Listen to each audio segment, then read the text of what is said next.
So this is an impromptu video. I had no intention on making a video today. Had no thoughts of even making a video, period. I think by now a lot of you know I just post a lot of stuff on Facebook, but I think that I'm posting too much. I'm flooding my own page and probably your own feed too as well with a lot of this stuff. So I'm just going to start talking because it's a lot easier for me to speak than to keep typing all these words all the time. But when I post something, it's because I feel strongly about it, and it's strange. I found myself in a strange mental space recently because for many years, for most of my life, I never considered myself to be a politically driven individual. I don't care for politics. I hate politics. I can't stand politics. I just think that politics is nothing but a bunch of people who spend a lot of their time to see who can lie the best to get what they want. That's how I feel. So I generally didn't feel one way or the other about it. I'd have my light opinions about it, but I never didn't spend too much effort and put in too much thought into it until recently. So I know a lot of the people that see my stuff is like, oh man, he's a stark Trump supporter. He loves Donald Trump. He hates himself. He hates his race. He hates his people. He loves that race baiting Donald Trump. I'm like, no, that's actually not it at all. That couldn't be further from the truth. Actually, I spend a lot of my time and a lot of what I do and say trying to uplift the black community because I really think that there are things that should be done that are more proactive in nature to help dig us out of this hole that we're in this this cycle that we can't break out of. But that's a completely different conversation, a much longer one. But anyways, I think the line got drawn in the sand for me when it came to politics, when I started realizing that the politics that were being used, the political tactics rather were being used, were becoming very dangerous. So just to give you a little background about myself, I'm the type of person who will deal with a lot of pain and suffering and inconvenience, and I'm okay with it.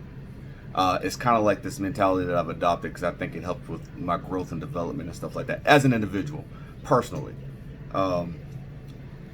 So anything that I find inconvenient, anything that makes me upset, and it's just me, I don't put too much stock into it. And actually, I try to let it roll off as quickly as possible because that's negative energy, and I try not to be a harbor of negative energy. But when I start seeing that actions that are being taken by others start resulting in the loss of livelihood and death of a bunch of people for no reason at all, that's when my state of mind and my opinion starts changing.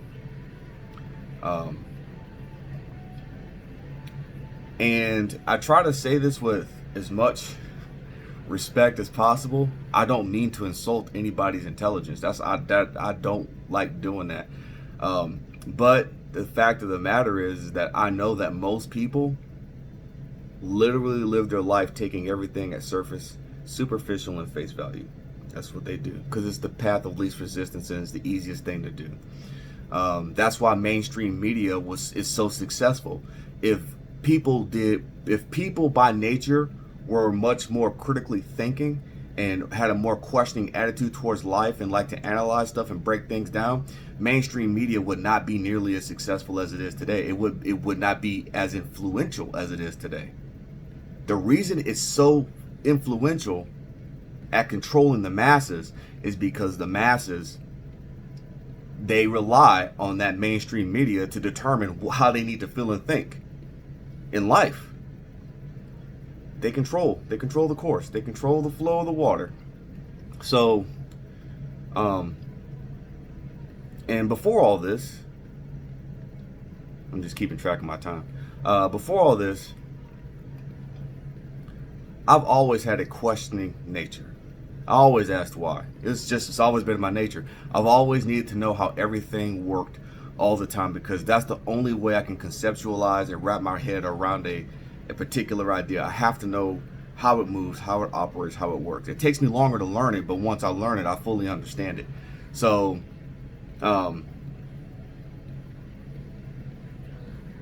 and what makes me seem like I'm such a right-leaning person right now is it's just the fact that even though there are questionable tactics on either side of the aisle, the left, and I'm like I said, I'm sure there are really good people on the left side. I know there are good Democrats out there. They want the right thing for people. I understand that.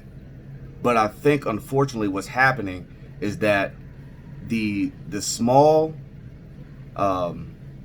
majority of the extreme left that are the most vocal and most passionate about their ideology are the ones who are garnering the most attention. So the Democratic Party as a whole are following that lead because it's getting them where they want to be. They're making a deal with the devil.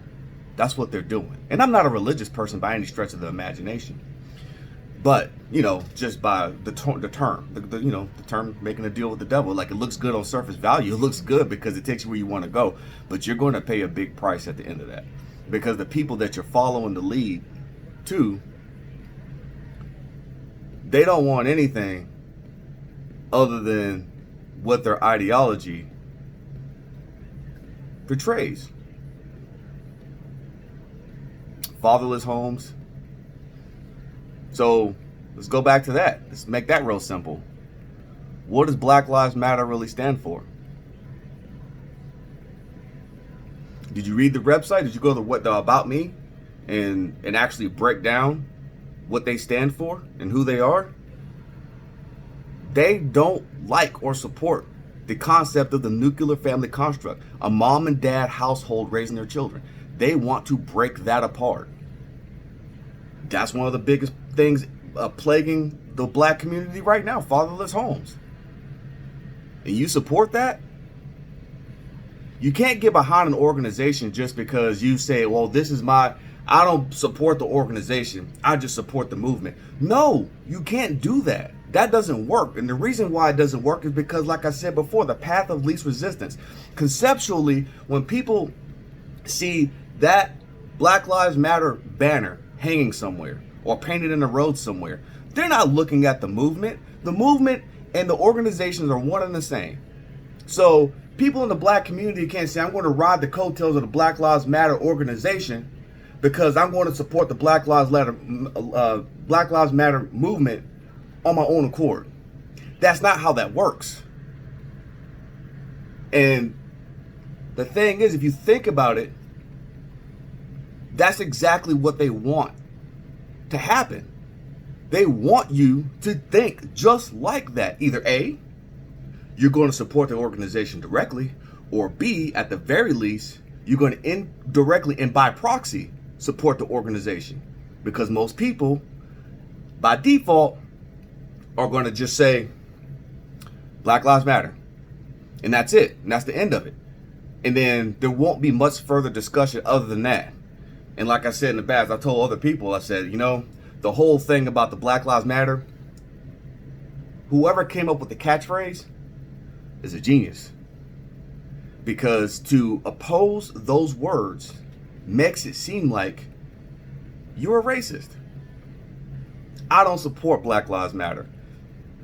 Excuse me. By default, by saying those very words, you come off as a racist. That's a very smart catchphrase term to use. Marketing magic. So I try to implore a lot of people in the black community who want the movement and not the organization, come up with your own spinoff. Come up with your own organization. Make that happen. You got to separate the two, because the actual organization does not do anything or support the black community. They don't care. That is not their goal. Their goal is to break up the family home, implement this Marxist, socialist-like society And I'll tell you what, who's going to get more recognition and support and backing from the Black Lives Matter movement? I want to be honest, transparent. People who identify with something other than being just a heterosexual male or female. Those are the people who are going to get support from Black Lives Matter before any regular Joe Schmo in the black community. And that is just a fact.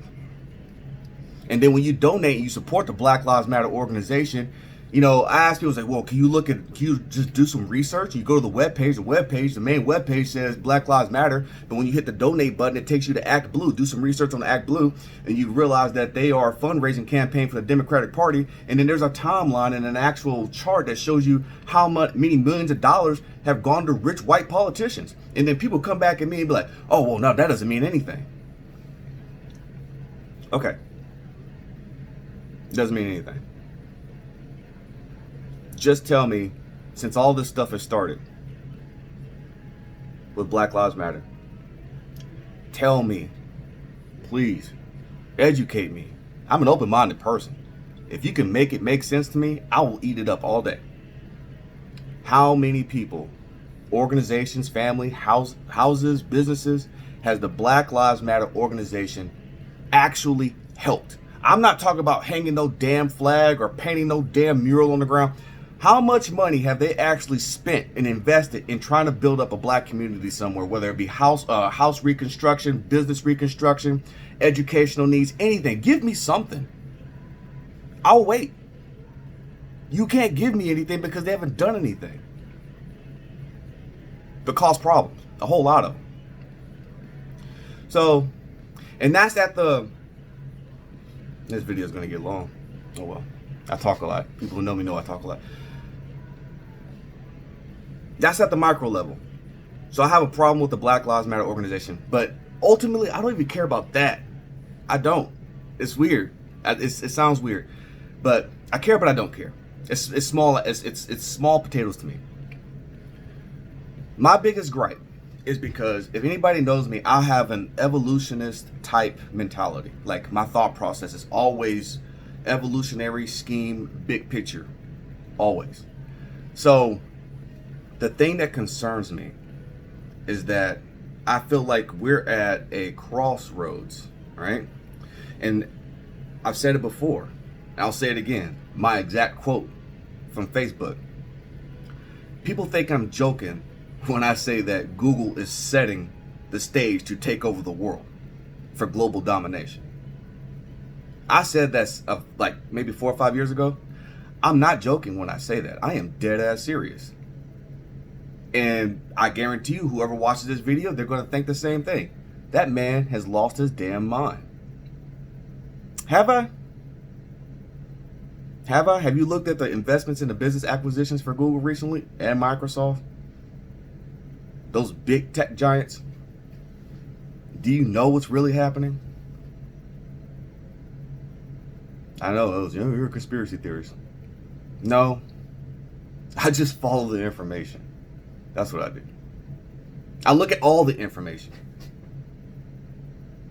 I'm the type of person that I would rather live my reality in misery than live a fake existence in bliss. That I've always been that way. So, and that's just me. So I'm going to take all the information, the good, bad, and the ugly. Like I said, I am an optimistic pessimist, if that makes any sense at all. I hope the best, but I have to remain skeptical at the same time, because the trends I see just they're not very encouraging. But that doesn't mean that I don't have hope. And if I didn't, that's why I talk. That's why I say stuff, because I care. So back to my point that I was trying to make earlier. And people that know me, I can get derailed a lot. Like I said, this is an impromptu video, random video, had no script, no idea what I just sat down and said, I just need to start talking. That's what I need to do. So that's what I'm doing. Um, globalist society. I don't. So this is okay. The crossroads. Go back. Crossroads that I see ourselves in right now. I'm not political, but I think that our politics and the way we choose is going to be a heavily dictating factor in how we progress forward as a society. So what I mean by that is, if you look at any business model, like the highs and lows, the peaks and valleys of a business model, how businesses, like, when they first start up companies, and how they go, and then eventually they take off and they're really big and successful, blah blah blah blah blah. And technological advances are the same way. So you kind of get like this little static period, right? A little static period, and somebody comes up with something evolutionary, some big ticket item on the timeline causes a leap in the advancement of something. So, and then it hovers along, something else happens, another blip in the timeline, something profound happens, and then another exponential leap in in advancement in society. So that's what I'm talking about. If President Trump wins re-election, then I'm comfortable saying that our society as we know it is going to remain mostly the same. Mostly traditional household, blah blah blah blah. Everything you go try to rebuild the economy. Everybody go back to work. Pretty much business as usual before this whole thing started. Now, the Democratic Party is a Trojan horse right now. And I don't even think that they realize that they're a Trojan horse. Because like I said, I think there are a lot of people on the Democratic side of the aisle that truly and honestly want what's good for the American people in their own perspective, which is fantastic. But there are some very influential people in there with some very far out there ideologies. And those ideologies are what's making the doorway and the gateway possible for what big tech wants to do. So if the Democratic side of the party aisle wins the presidential election, I think that is going to make it more expedient for tech giants to meet their 2025 deadline. That's another conversation. Everything that I'm talking about is supposed to be pretty much summed up, packaged, sealed, and ready to go by the year 2025. Here I go. I know I sound like a conspiracy theorist again. Like, love it. What the fuck are you talking about right now? Worldwide vaccination. 1. Worldwide vaccination 1. Facial recognition. Cashless payment system. So the goal is to merge who you are as an individual and what you're worth seamlessly. Your biometrics will become one with your monetary worth. So every time you go cash out somewhere, every time you buy something somewhere, they want to use biometrics, facial scan, whatever. And that's how you're going to pay. You could just grab and go. They know you. All of our technology tracks you, knows your information. They know what you have, what you don't have. And then, I don't even want to get too far into the mass vaccination portion because that's a whole nother discussion. It's another deep rabbit hole. But there's a reason for it. And I'm the type of person where I try to see everything from everybody's perspective, right? I know me. I know my existence. I know I love my family. And I like life to be pretty basic. And I've grown up almost half my life this way, so I'm not sure if I'm ready for a crazy ass transition that the global, technology powerhouses are trying to push. I know what their vision is. I get it. And I can't even say it's going to be a bad thing. But I just know it's weird. It's weird. It makes sense, but it doesn't make sense. But at the same time, this is where I kind of go down the path of, you start putting your mind in the shoes of these people who are so wealthy, so powerful, and they have so much technology that they start deciding and dictating what's good for you. They take on the godlike complex of trying to deliberate what's good and what's not good for the human race, not just the American population. Screw that, for the human race. And that is where that is going. So we're going to be ushering in, potentially, things go wrong or right, depends on how you look at it. We're going to be ushering in a completely new way of life. Like, completely new way of life. And I just think that eventually, maybe not even my lifetime, that the technological powerhouses are going to get so big and so powerful that even governments can't control them anymore. They could barely control them now. And that's what worries me. That the government is going to be like, you need to do X, Y, and Z. And then at some point, the tech giants are going to be like, or what? What are you going to do? You can't do anything. You've let us nickel and dime you to death and drip you dry of all your power, and you just let us grow and grow and grow, and now you have no control of us anymore. You could say what you want us to do, but what are you going to do if we don't respond? That's where I see things going. And this is not just in America. China's doing the same thing. I think that there's going to be a war, technological war.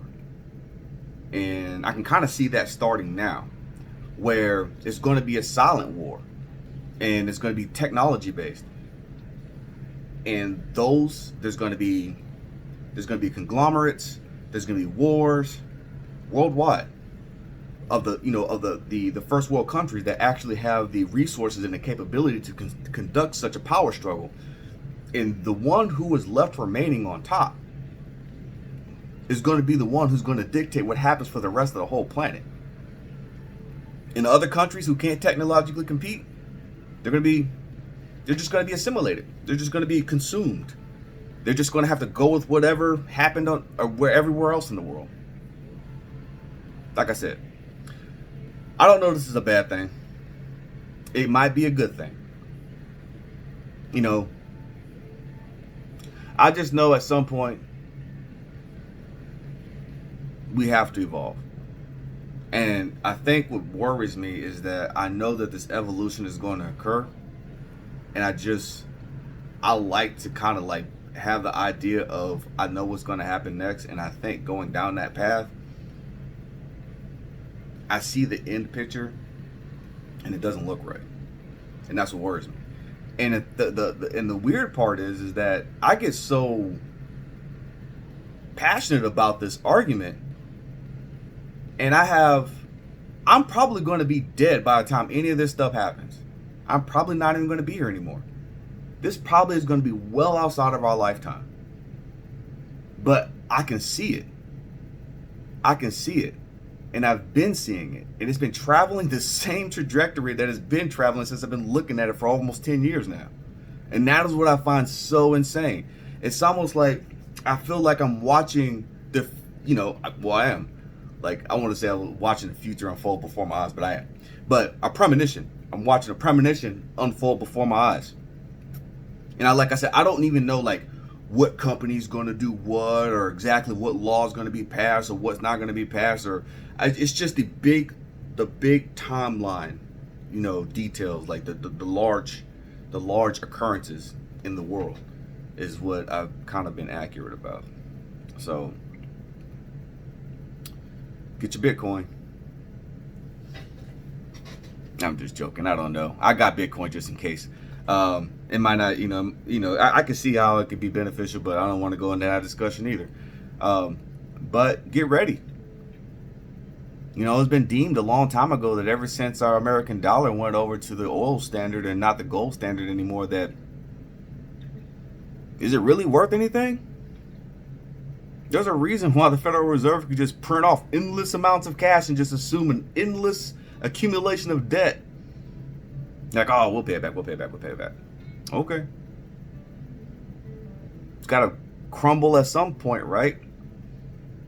People still want their stimulus checks, and let's stay pent up in our home. And I think that's one of the things that bothers me too. Is that people are too scared. You can't live your whole life in fear. What's going to happen is going to happen. And that's one thing I've learned. What's going to happen is going to happen. And there's not a whole lot you can do to prevent it. But your goal is to try to objectively see the world for what it is, the best you can. Because, all of our life experiences have a way of influencing how we perceive things. And I try really hard to refrain from that. I'm guilty of it from time to time, absolutely. But I try. So when I do it, I try to go back and do a reassessment and be like, okay, so no, that's not good. That's not good. You literally put your emotion into that. You need to take it out and go back, look at it again, and then if I look at it again and try to take myself out the picture and I come to the same conclusion, good. If not, sometimes I gotta change my perspective on it. But that's what I encourage everybody to do.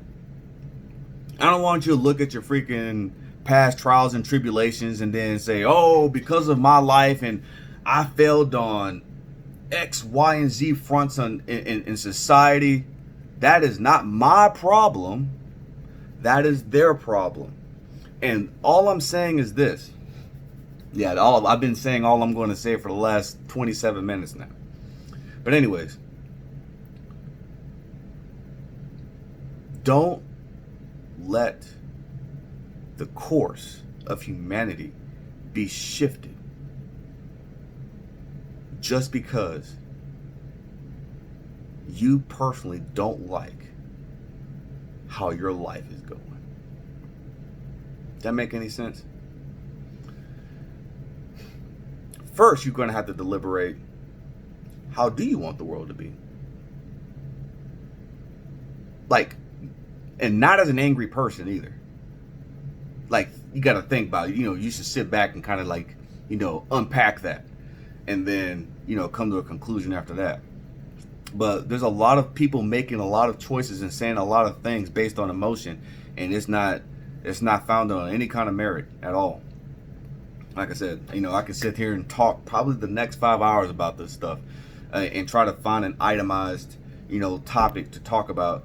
But like I told you, this was an impromptu video, and I want to get the basis of my ideas out there. And I still feel like when I'm just, it's all over the place, which I expected it to be. That's fine. That's fine. But next time I do this, I will have a specific topic, and then I'll address it from there. I just want people to start waking up. That's it. Just wake up. Wake up. It's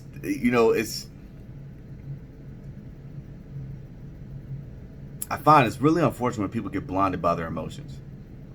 Because I always tell people, even in regular life, when you make an emotional decision, almost always it's the wrong decision. Remember that.